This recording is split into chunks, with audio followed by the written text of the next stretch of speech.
Welcome back to Covered. I hope you've had a great break and are ready to join us again for Rebuild Christchurch and CTV's behind-the-scenes look at the residential rebuild program in Canterbury. Today we'll be talking to Southern Response about how they're dealing with customers in vulnerable circumstances. An Australian psychologist who specialises in post-disaster trauma gives us his thoughts on the role and responsibility of the media during post-disaster recovery. But first, we've gone out into the field to find out about the insurance company Vero and its multi-unit building program. So my name is Jimmy Higgins. I'm the Executive General Manager of Vero's Earthquake Program. So Vero, during the disasters, suffered about 30,000 claims. About 70% of those were commercial and about 20-30% were residential claims, of which in multi-units we would have had about 150 odd sites and 300 odd properties. So our progress, we're looking at 2015 as probably the year where we want to be substantially complete. Our commercial program is about 87% done. The residential program is around about 70 to 80%. So look, early in our program we identified a very complex situation where we had a number of unit holders where you had multiple insurers requiring multiple assessments and multiple contractors. And so we designed and developed with the industry a multi-unit program that effectively meant that we had to identify a lead insurer and a lead contractor to manage these sites to gain efficiencies, but also to make sure that where there was undercap and overcap properties that we looked at the whole of building approach rather than an individual unit approach. And so we developed what's called the shared property program across the industry. We recognised early in the program that we needed to have a specialised team dealing with the multi-units. So we set up a multi-unit team and also engaged a separate project management office to specifically deal with our multi-unit program. That program is now well advanced, and as you can see, we've started building these properties in Christchurch. I'm Adam Morra. I'm a project manager with Corbell Construction. Been tasked with getting this build across the line. Pretty robust and good dealings with Vero right the way through. It's nice to be part of putting the build back together, the property back together. We're putting together a contemporary design based upon the original building footprint. And there's been quite some consultation between Vero and the customers during the process. I'm Jill Nuttall and I chair the Body Corporate. The Body Corporate is the group of all 11 owners who have a say in what happens here. Oh, the relationship has been fascinating. At first we had many meetings in all sorts of places, and we all sat around the table together and tried to understand what was going to happen and what sequence and who was going to be responsible for what. And it was very unclear at the beginning. But as time went on, the processes got more efficient, and we developed a really important trust between us all. Every multi-unit is a complex site in Christchurch. We've been able to get this one away fairly early, and it was largely due to the case-managed system that we've got in place. So we've got experienced people on the ground within Vero dealing with the customers, dealing with the contractors, and we've given them the authority to make the decisions to progress things along. So we don't run a call centre operation as such. So every customer and contractor know who their case manager is and can contact them directly to work out where their issues are and what's their time frame for getting things into resolution. Also, we've worked very closely with the Christchurch City Council, for example, to understand what type of consenting process and documentation that we needed to be able to get these properties consented so that we can get them contracted and started to build. The process involved with the multi-units comes along with understanding what was here originally, putting together a design that reflects the new engineering that has had to be put in place due to the earthquake that is happening all around New Zealand. Christchurch is probably the first to experience that, of course. The solution needed to be provided to get these buildings underway and provide some sort of normality back to the customers. There was a lot of dialogue between Vero and the customers and ourselves. We did a lot of design engineering to ensure that we could fit within budgets. I think we were learning on the job, all of us. There was no book about how we would do this, and it has changed greatly over the period of time. At the beginning we talked only with Vero because there was no builder appointed, and then after that more and more we spend most of our time talking to Corbell. This relationship's worked very well, but of course there's been ups and downs, and in my career I knew that good faith and good relationships were the basis of successful outcomes, but never more so than in this process. So that's been the important part, to be able to trust people and they to trust us. It's fair to say that the process initially was quite complex. We didn't truly understand the level of damage that these properties had experienced, and we also got to take into account the land conditions of a lot of these properties, and of course the policy from EQC is not yet finalised on land, so we had to look at pragmatic commercial solutions to try and get these properties built, including foundation design and any land issues that we had to deal with. So the process that we developed did take a bit of learning to understand all the nuances that we would typically not experience in a single dwelling, but now we've bedded those processes down. Everything from dealing with a multitude of property owners in the multi-unit, as well as the contract that we need to design for each individual insurer to be comfortable with that it's the one contract for the whole of building. I think the build itself is pretty straightforward. There's geotechnical challenges. There's challenges staying within the confines of what the insurer is liable to provide. There's challenges with providing what the customer is expecting, and there's challenges with dealing with that along the way. So not only are we building, but we're also liaising and discussing with Vero and with the customers all the way through, and that can provide quite some time constraints and material constraints and project constraints. It's really important for Vero to pick the suppliers and partners that we want to work with, that we've got the trust and faith that can do the job and do it right. And I guess once we start building those relationships and with the guys and the project managers on site, it really makes it much easier for us to work collectively and collaboratively together to get these sites built. Build the trust and spend time on the relationship with the builder and with the insurer. Be prepared to flag some of the small stuff. Remember that your owners who have been neighbours before will be neighbours again, and so keep those relationships healthy too. All of the customers and the properties and the sites that we're leading, those customers can expect us to be pushing things quite hard and quite fast to get them into contract. And as I said, our plan is really to get about 90% of the sites that we lead into contract by June 2015. When we come back, I'll be talking to John McSweeney about his role as a customer support manager at Southern Response, the kind of assistance that they can offer, and how to know when you might be in need of a little extra support. Come on down to Ferrymead Golf. Care for a game of paintball? How about some swings on the old driving range?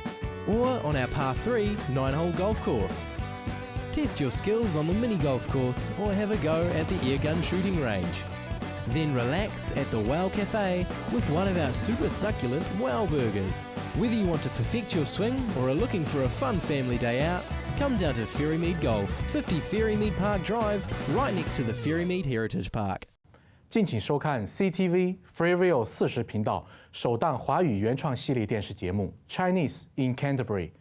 Join us in watching Chinese in Canterbury on CTV. Action Removals, offering short or long-term storage facilities, full packing services, comprehensive rates, all fully insured and with 6 vehicle sizes to choose from. Earthquake repairs? Action Removals pack, move, store and return your valuable possessions stress-free. Action Removals, a family business that has been operating in Christchurch for over 10 years. Action Removals, your one-stop removal service on time, every time. 0800 222 526. Make a date every Thursday night. The Owl and the Pussycats have returned. I'm the Owl and the women will be the panel. Make sure you get your letters and correspondence in and we'll answer your queries every Thursday, 8:30 here on CTV. I'm joined now by John McSweeney, who is the Customer Support Manager for Southern Response. Hi John, thanks for coming in. Good afternoon. Hello. Can you just tell me a little bit about your area? You're part of the Customer Support Liaison That's team? right. Yes. What specifically does that team do? What we do, the team has been set up to predominantly support our customers, but particularly those that are vulnerable. And what we can do is assist those customers through the claim process, through all the decisions that they have to make. We have a real focus for those customers on supporting them as individuals, as people, rather than concentrating exclusively on the technical side. So it's a little bit less of the numbers, more of the name and who you are and where you're from. Very much so. We don't have time frames that we can allocate to customers or to the process, and we take that extra time to be able to listen, understand their current situation, where they've come from, and to be really able to just help them through the process at their pace. And so now, how are you actually able to do this? Is this only on telephone? Is this in person? How does it work? Well, we've now got quite an extensive team in place. We've got 10 people that can support our customers in this way. It really is, and Southern Response has put really a huge commitment and resource into making this available for our customers. And we do talk to them by phone, but and there's email, of course, but predominantly we'll go and visit. Right. We can have an in-home visit or a coffee cafe visit, but we frequently have special social support people excuse me, that can actually go to people's homes and just sit with them and have a cup of tea and talk through and explain in detail. Well, no, that's quite a lot different to the old sitting in the telephone queue, on the phone, frustrated. And a lot of people actually do struggle with communicating over the telephone as well. So how long has this been running? Has this specialist team been? It's really it's evolved. We started out with just a couple of support people, but over a year ago, and we found that was working quite well. But over this last 6 months or so, we found that we really needed to put more effort into that, and having identified more and more people and seen what they needed to go through the process. So that's how it's come about. And I suppose we're also getting to a point where the claims that are outstanding, that are still in really difficult places, are the ones that are complicated for many different reasons. So they're often the ones who do need that extra support as well. They are. Some of those claims are complicated because of the time that it's been, for all sorts of reasons. Some of them we've just taken over recently from EQC. And they are complicated. So many of those people have been waiting patiently without sort of making a fuss. And now that we're ready to attend to them, or able to attend to them, we really need to give them that extra support. How do they get identified? You know, who is it that's directing clients to go, right, you need a wee bit more, you need to go and see John's team? Right. It's quite interesting because that identification comes from a number of sources. Customers themselves, they let us know, or they find that they're struggling with the complexity of everything that they've got to do. So is this the person who has the complete meltdown on the end of the phone Sometimes and gets directed? Okay. Sometimes it's like that. Others that have sort of a medical condition, of whether it's a physical or some other sort of medical condition. They might have very young children that also have medical conditions, or that have the medical conditions. Referrals from social agencies like the earthquake support coordinators, and our staff, our technical people that are perhaps doing an assessment on the house, or talking to them in the normal claim process, but finding that that person isn't really coping as you would expect somebody to be able to cope. They get identified to us. Right, so there must be an awful lot of people who on paper look like they'd be absolutely fine to manage it, and then when someone actually goes out for a site visit, all of a sudden you can start to see that actually they're not quite managing. Really, that's exactly what we do find. Okay. And we also find a lot of people, most probably it's the more elderly people, they're fine when we say we're going to be doing this and we're going to be doing that and it's going to be in this time frame. And that's all fine, but when it actually starts happening and some decisions have to be made and people are coming onto their property and doing all that, that's when it really sort of hits home to them. And that's what they really struggle to cope with. So that's where we come in to give And that that's support. when the changes in routine throw you out, that extra decision-making process. Yes, Yeah. yes, very Okay. much so. So not only from your own staff and from themselves, what about if, for example, I say, well, actually my grandmother really needs a hand. Are you getting referrals from other family members as well? We do. It's one of our biggest sources now. Oh, from okay, as other family? Other family members saying Right. that my grandmother or my auntie or my mum and dad, particularly for adult children that are not in Christchurch. And who haven't been through the process and don't understand? Yes, Yeah. because unfortunately it is quite a complicated process to go through, and it's very time consuming.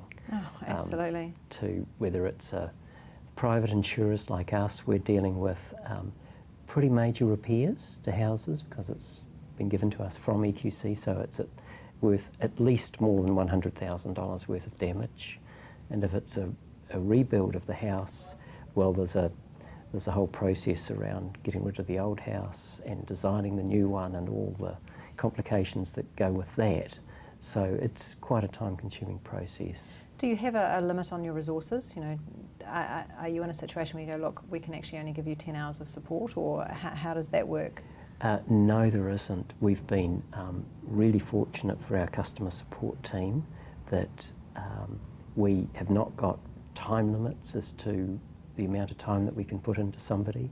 So in some cases it might take 2-3 visits, others it might be 10 sort of thing, but there's no restriction on the limit as to resources we can put into somebody. So when you're in the middle of all these visits and you're identifying, actually, we've got a whole lot of other issues going on here, or your staff members go, I think we're edging into, other depression issues and those kinds of things, which are been quite well documented in the media. What do you do there? That gets quite challenging for us, but for your staff as well as yeah. Very much, yes, because that sort of causes quite a bit of stress for them to deal with and see the state that some people might be in. So there are a number of other support agencies that, if they're not already involved, we can call on them to be involved. Excellent. And that's really great help. Thanks, John, very much for your advice, and it's been great chatting to you. There are an awful lot of things happening out there that we don't necessarily realise are there to help support us. So now stay with us, because we've got a lot more coming up after the break.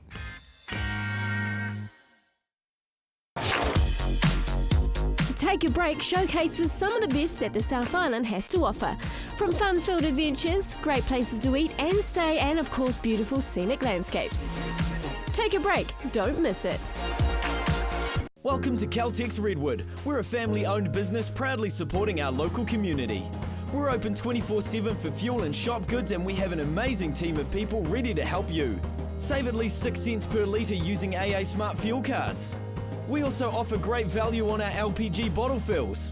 We have a full workshop and Bridgestone Tyre Centre. Our mechanics and tyre technicians will get your car sorted. Caltex Redwood. We're just down from St Bede's on Main North Road. Caltex Redwood. What drives you?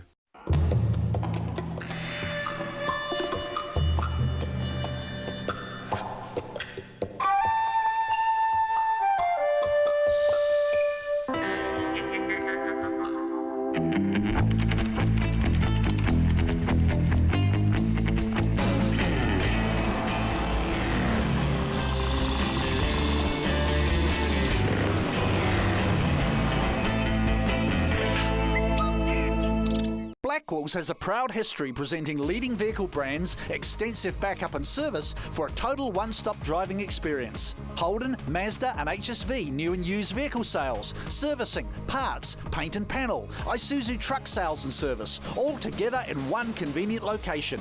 More selection, more value, more quality and more reasons to make Blackwells your #1 choice. Visit Blackwells today, corner Waterloo Racecourse Road, Sockburn, or online at blackwells.co.nz.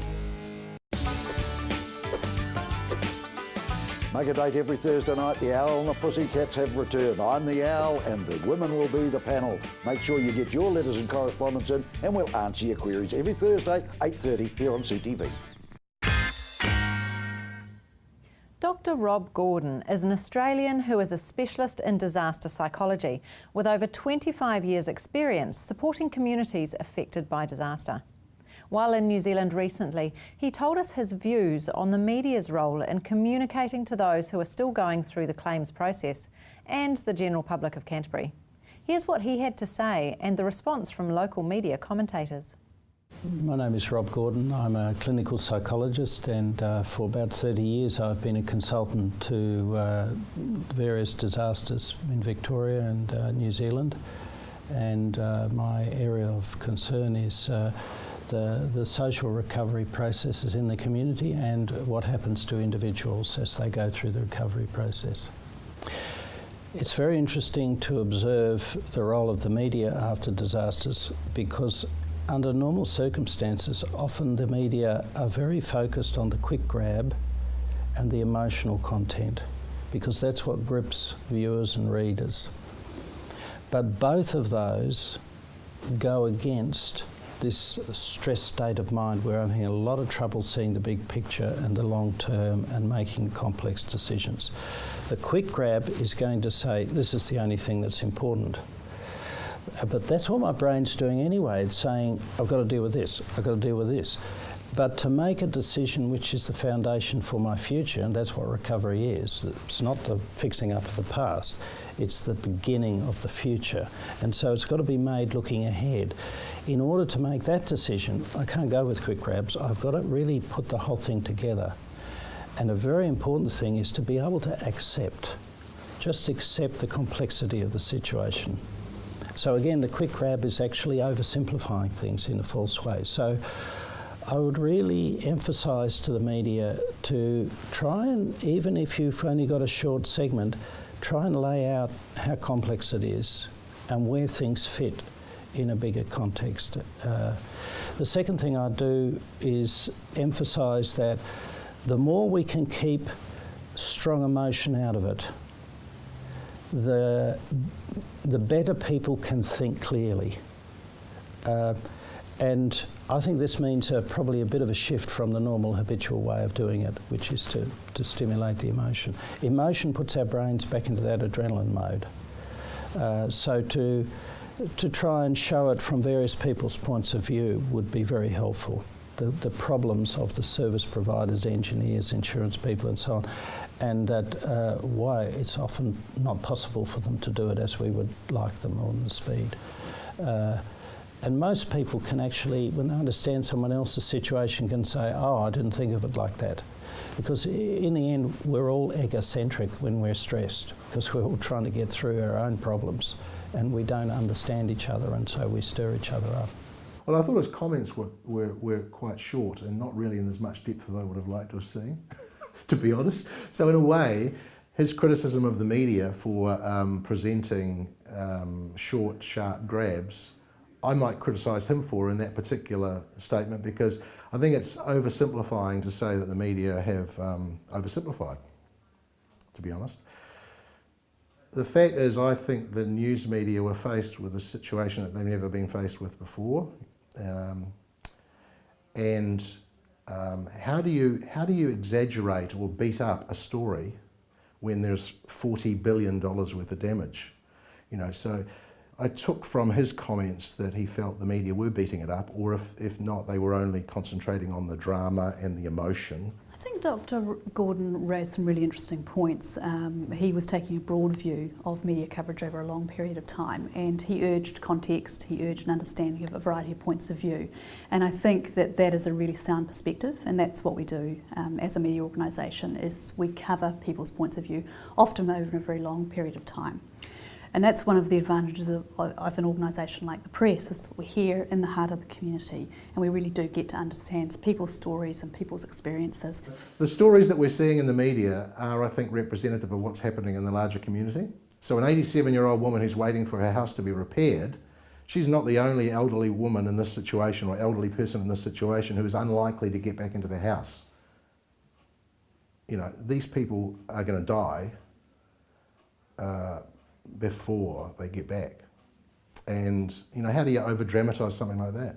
It's important to understand that People were emotional. This was a hugely profound event, and to cover it in a way that somehow minimised those experiences, I think would have been unfair to the people involved.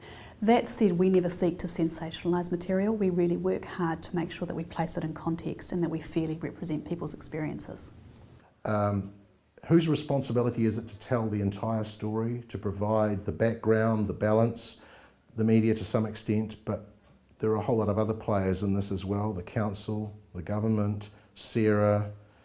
The media is there to inform as quickly as possible, and to do that they have to talk about things that represent what's happening. I think he's being rather unkind, actually. I think the television media, particularly in the Christchurch market, has been incredibly well prepared for this, and they've told the stories that needed to be told. There's absolutely nothing wrong with having emotion in a story. In fact, it's those who are brave enough to come to the media often have their EQC claims or insurance claims actually settled and dealt with. And it's easy to say sound bites, we can get too caught up in sound bites. Yes, that's true to a certain degree, but I think what he's forgetting that most of the journalists that work in the soundbite environment, mainly television news, are going through EQC, earthquake-related issues themselves. So although, yes, sometimes news has to be told in very short sound bites, it's a journalist's role to ensure they get out the most important information in a balanced and reasonable way. Dr. Gordon makes a good point, in so much as if you're already upset and stressed, it probably doesn't help to immerse yourself in old footage of earthquakes. There is nothing wrong with an emotional story, because people who go to the media like Canberra Live, CTV, News Talk ZB, they're at their wits' end. They see no other place to go. They're at the last point of return. And I'm really proud of all platforms across the media, particularly in Christchurch, and how well they've performed. I think the media have worked really, really hard to make sure that we do cover a range of responses. We've covered the immediate and breaking news, but we've also taken a longer view, looking at issues that affect a community over a much longer period of time. So I feel really very, very proud of what we've done. He's right, but he's wrong at the same time. Now, if all this discussion about psychology and the media's role in the earthquakes triggers something for you and you need to talk to someone, we want you to reach out, and it's really important that you actually make the contact with the people that can help you the most. Firstly, if you need free and independent advice about your insurance claim, you can contact RAS, or the Residential Advisory Service. There's also Community Law or the Canterbury Insurance Assistance Service. Now, if you need more emotional support, then you need to get in contact with social services or for somebody who can help you with temporary accommodation. And the people to contact there are the Canterbury Support Line or the Canterbury Earthquake Temporary Accommodation Service. And that's us for this week. It's been a big show. We've covered a lot of really sensitive topics. So please join us next week when we find out about the Christchurch City Council's building consenting process. We speak with MB, or the Ministry of Business, Innovation and Employment, about their technical guidance that they have for rebuilding and repairing properties in Canterbury, and also an insurance advocate who's going to give us his top tips for customers who are still dealing with their insurance claims. We'll see you then.